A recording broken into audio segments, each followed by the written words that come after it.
नमस्कार, धर्म ज्ञान के दर्शकों का स्वागत है। मैं हूं आपके साथ कविता राणा। संत समाज से आने वाले जगत गुरु स्वामी रामभद्राचार्य की भविष्यवाणी में ममता के हारने की भविष्यवाणी थी और अब ममता के हारने के बाद उनकी नई भविष्यवाणी में बलूचिस्तान और सिंध की वापसी है। जी हाँ, आप जानते हैं कि 4 मई की जो तस्वीर का जो इंतजार था वो एक लंबे समय से किया जा रहा था। 2 चरणों में पश्चिम बंगाल में जो बम्पर वोटिंग हुई, उसके बाद से संकेत मिल चुके थे कि जो रिजल्ट होगा चौंकाने वाला होगा, ऐतिहासिक होगा। और 4 मई की जब घड़ी आई तो उस दिन जो बंगाल की जनता ने भाजपा को जो ऐतिहासिक मैंडेट दिया, उसके चलते 15 सालों की दीदी की जो सत्ता थी वो एक झटके में जड़ से उखाड़ फेंका मोदी सरकार ने।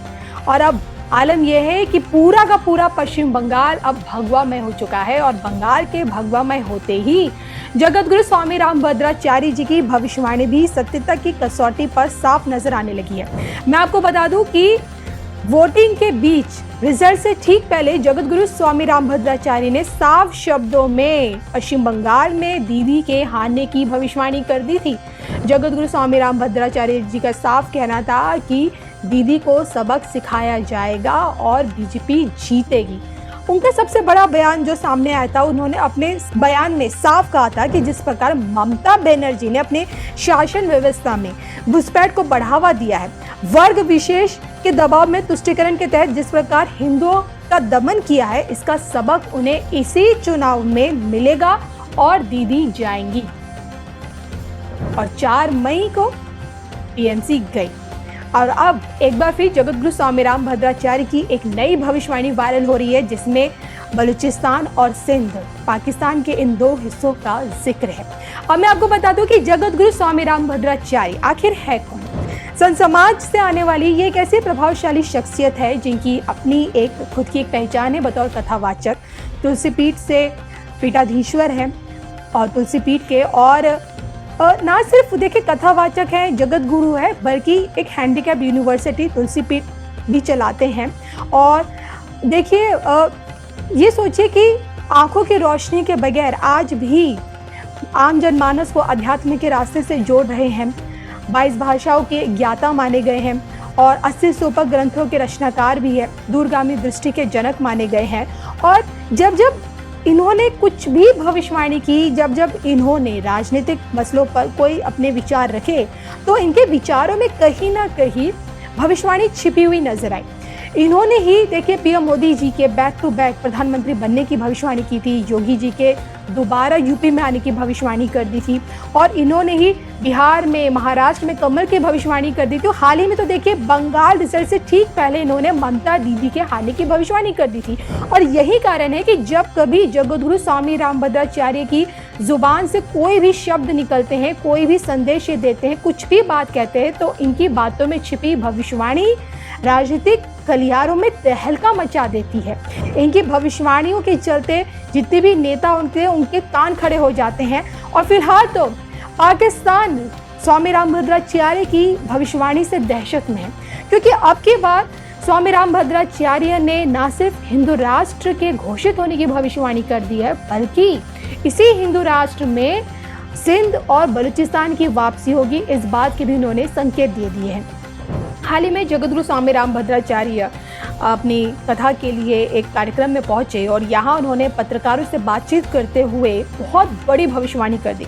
स्वामी रामभद्राचार्य जी का ये साफ कहना था कि केवल पाकिस्तान अधिकृत कश्मीर यानी कि पीओके ही नहीं, बल्कि बलूचिस्तान और सिंध भी हिंदू राष्ट्र का हिस्सा बनेगा, यानी कि भारत का भविष्य बनेगा।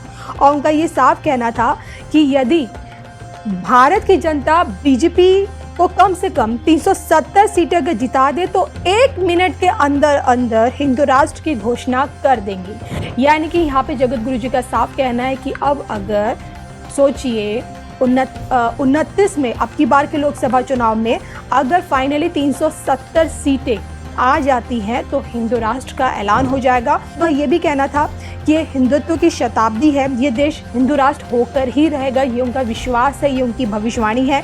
गाय को राष्ट्रमाता का दर्जा दिलाने की कोशिशें चल रही हैं और निश्चित ही कोशिशें पूर्ण होगी। हिंदू राष्ट्र बनाने की दिशा में भी काम चल रहा है और और इसके लिए वो उनका ये भी कहना है कि संत समाज तो इस प्रकार कर ही रहा है, लेकिन इसके पीछे राजनीतिक इच्छा शक्ति भी बहुत ज़्यादा ज़रूरी है। और मैं आपको बता दूं कि पीओके की वापसी, बलूचिस्तान की वापसी, सिंध की वापसी के लिए जगतगुरु स्वामी रामभद्राचार्य 1000 कुंडीय आपके हनुमान महायज्ञ एक लंबे समय से करते आ रहे हैं। महाकुंभ में भी हमने उन्हें यही यज्ञ करते हुए देखा और यही कारण है कि स्वामी रामभद्राचार्य एक लंबे समय से भारत को हिंदू राष्ट्र बनाने की भविष्यवाणी कर रहे हैं। राजनीतिक मसलों पर जहाँ जहाँ जिस स्टेट में ये बीजेपी की जीत की या अन्य पार्टी की जीत की भविष्यवाणी करते हैं, वो सत्यता की कसौटी पर नजर आता है। और यही कारण है कि आंखों की रोशनी के बगैर भी जगतगुरु स्वामी रामभद्राचार्य जो भी संदेश देते हैं वो एक बड़ा संदेश बनकर आमजन मानस के बीच में जाता है और बहुत ही पूजनीय माने गए हैं संत समाज में।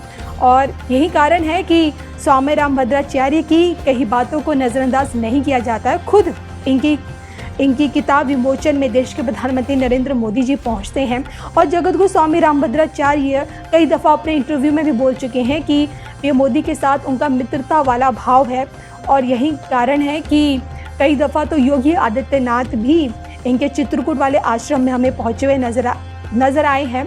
तो ये जो चीज़ें हैं ये कहीं ना कहीं दर्शाती हैं कि बदलाव अब आने वाला है और बंगाल में जिस तरह अब पूरा का पूरा बंगाल भगवामय हो चुका है, तो ये एक नए परिवर्तन का आगाज़ है। बहरहाल जगतगुरु स्वामी रामभद्राचार्य ने अब की बार जो अपनी नई भविष्यवाणी में सोचे बलूचिस्तान और सिंध का जो जिक्र किया है वो हैरान तो करता है, क्योंकि हम सभी जानते हैं बलूचिस्तान में मौजूद हिंगलाज शक्तिपीठ 51 शक्तिपीठों में से एक, जो कि नाथ सन्यासियों की, या फिर हम ये डायरेक्ट कह सकते हो कि मुख्यमंत्री योगी आदित्यनाथ की कुल देवी, सबसे बड़ा धाम हिंदुओं का वहाँ पे शक्ति का सबसे बड़ा धाम है।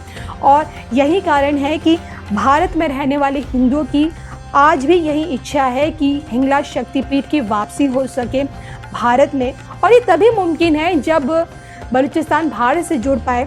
लेकिन अगर आप नक्शे में देखेंगे तो बलूचिस्तान का भारत से जुड़ना इतना आसान नहीं है। और वहीं बात अगर सिंध की जाए तो ये तभी चीज़ें पॉसिबल है जब पाकिस्तान खंड खंड होगा। और दुनिया भर के एस्ट्रोलॉजर्स, मैं आपको बता दूं कि 2027 और 30 के मिड में ही पाकिस्तान के खंड खंड होने की भविष्यवाणी कर चुके हैं। इसके पीछे वो तमाम ग्रह गोचर वाली चीज़ें बता चुके हैं। अब बस ये देखना बाकी है कि इस वक्त पाकिस्तान की जो वर्तमान परिस्थितियां हैं उसे देखते हुए क्या ये अनुमान लगाया जा सकता है कि पाकिस्तान के विभाजन के साथ ही बलूचिस्तान और सिंध की वापसी भविष्य के हिंदू राष्ट्र भारत में हो सकती है। आप क्या सोचते हैं? अब तक तो सिर्फ ज्योतिषाचार्य ही सिंध और बलूचिस्तान की घर वापसी की बात कर रहे थे, भारत में इनकी विलय की भविष्यवाणी कर रहे थे, लेकिन अब जब संत समाज से भी इस तरह की आवाज़ें उठने लगी हैं तो क्या इसमें हम सत्यता ढूंढ सकते हैं? इस पर आप क्या सोचते हैं? ये जो बातें हैं क्या ये सच में प्रैक्टिकल है? कमेंट करके बताइएगा ज़रूर। इजाज़त दीजिए, नमस्कार।